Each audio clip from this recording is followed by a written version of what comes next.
Assalamualaikum warahmatullahi wabarakatuh. Perkenalkan, nama saya Wafa Nabila Satriani, absen 36 dari kelas 12 MIPA 5. Saya di sini akan menerangkan tentang bahaya penyakit menular seksual.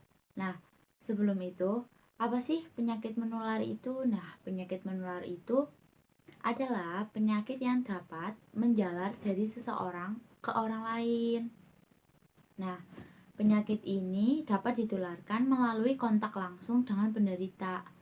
Nah, contohnya itu bisa melalui serangga, binatang, seperti binatang ternak, bisa binatang peliharaan seperti kucing, anjing, juga bisa melalui udara, makanan, minuman, atau benda-benda yang telah tercemar oleh bakteri, virus, cendawan, atau jamur. Nah, kenapa bisa ke benda-benda itu? Misal ada orang yang bersin. Nah, bersinnya ke tangan. Terus tangannya megang benda lain. Nah, nanti benda lain itu bisa tercemar oleh virus. Nah, selanjutnya macam-macam penyakit menular seksual. Nah, itu tuh dibagi menjadi 3. Yang pertama, penyakit menular seksual yang disebabkan oleh peradangan. Yang kedua, penyakit menular seksual yang disebabkan oleh erosi. Dan yang terakhir atau yang ketiga, penyakit menular seksual yang disebabkan oleh hal lain. Nah, pertama-tama saya akan membahas tentang penyakit menular seksual yang disebabkan oleh peradangan. Nah, penyebabnya itu ada 3 hal ini nih. Yang pertama itu bakteri, yang kedua jamur, yang ketiga parasit. Kalau yang disebabkan oleh bakteri itu ada gonorea, chlamydia, dan vaginosis bacteria. Yang disebabkan oleh jamur ada candidiasis, dan yang terakhir disebabkan oleh parasit ada trichomoniasis. Nah, pertama-tama saya akan membahas yang disebabkan oleh bakteri. Itu ada penyakit gonorea. Nah, gonorea itu biasa disebut kencing nanah. Nah, jenis infeksi ini menyerang selaput lendir seperti alat kelamin, mata, mulut. Nah, ini tuh disebabkan oleh bakteri Neisseria gonorrhoeae. Nah, gejala pada laki-laki timbul dalam waktu 1 minggu. Nah, gejalanya itu ada seperti rasa sakit pada saat buang kecil. Nah, keluar nanah dari saluran kencing. Kemudian, gejala pada perempuan jarang terjadi ada gejala. Nah, kalau ada gejala itu seperti alat kelamin gatal, sakit atau panas saat kencing, lalu nyeri di bawah, terus keputihannya tidak normal. Nah, selanjutnya penyakit chlamydia ini juga disebabkan oleh bakteri. Nah, penyakit menular seksual kita singkat saja ya menjadi PMS. Nah, PMS chlamydia ini disebabkan oleh bakteri Chlamydia trachomatis. Nah, yang menyerang leher rahim. Nah, penyakit ini itu bisa disembuhkan. Gejala-gejalanya itu seperti rasa sakit saat berhubungan seksual, rasa sakit saat buang air kecil, keluar cairan hijau atau kuning dari alat kelamin, lalu sakit perut pada bagian bawah. Nah, yang terakhir atau yang ketiga ini ada penyakit vaginosis bacteria. Ini tuh terjadi akibat terganggunya keseimbangan flora normal di alat kelamin. Nah, penyebabnya itu adanya pertumbuhan berlebih dari bakteri.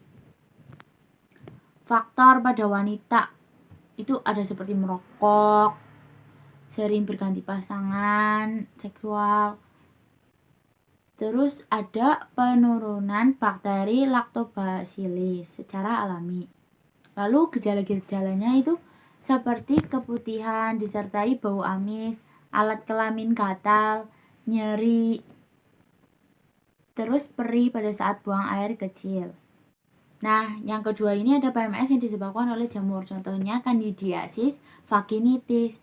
Penyakit ini disebabkan oleh infeksi jamur Candida yang menyebabkan iritasi, rasa gatal, keluar cairan abnormal dari kemaluan dan vulva. Nah, penyebab tumbuh jamur berlebih itu ada diabetes yang tidak terkontrol, kehamilan, gangguan sistem kekebalan tubuh, kontrasepsi, penggunaan pembersih alat kelamin. Nah, gejalanya itu rasa nyeri pada saat buang air kecil dan pada saat berhubungan seks. Lalu keputihan tidak normal, gatal-gatal atau nyeri pada kelamin, kemerahan, terasa panas, pembengkakan, dan luka dinding di kemaluan. Lalu juga ada cairan atau lendir yang lendirnya itu kental dan berwarna seperti keju.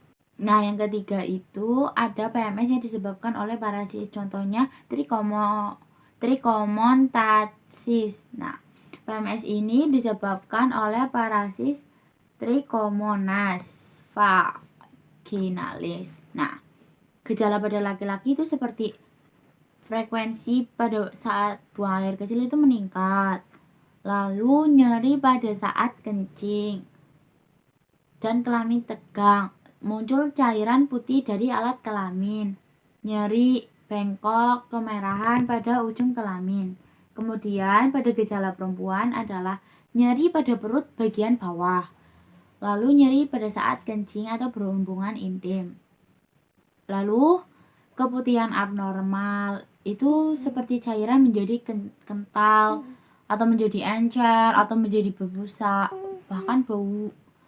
Lalu warnanya kuning atau kehijauan.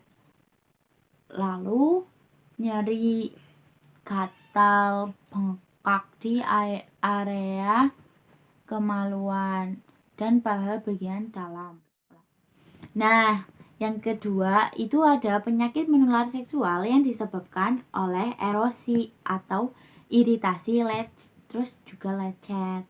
Pertama itu ada penyakit sipilis atau raja singa. Sipilis adalah penyakit kelamin yang disebabkan oleh bakteri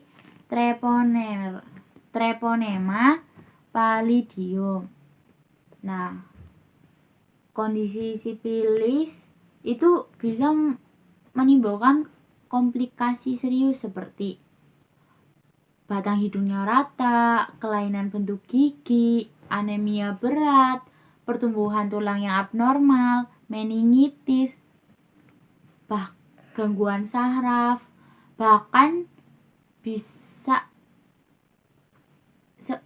buta atau tuli. Yang kedua ada penyakit herpes.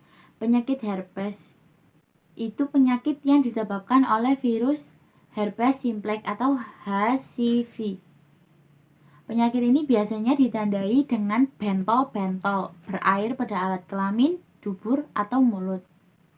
Gejala penyakit herpes itu antara lain nyeri atau gatal di alat kelamin atau pantat, benjolan merah kecil atau lenting putih kecil, lalu luka yang terbentuk setelah lenting pecah, lalu koreng yang terbentuk setelah luka sembuh, lalu juga nyeri pada saat buang air kecil, terus flu seperti pembengkakan kelenjar getah bening di lipatan paha, sakit kepala, nyeri otot, dan demam. Nah, yang ketiga itu atau yang terakhir penyebab lain penyakit menular seksual. Yang pertama itu ada kutil kelamin.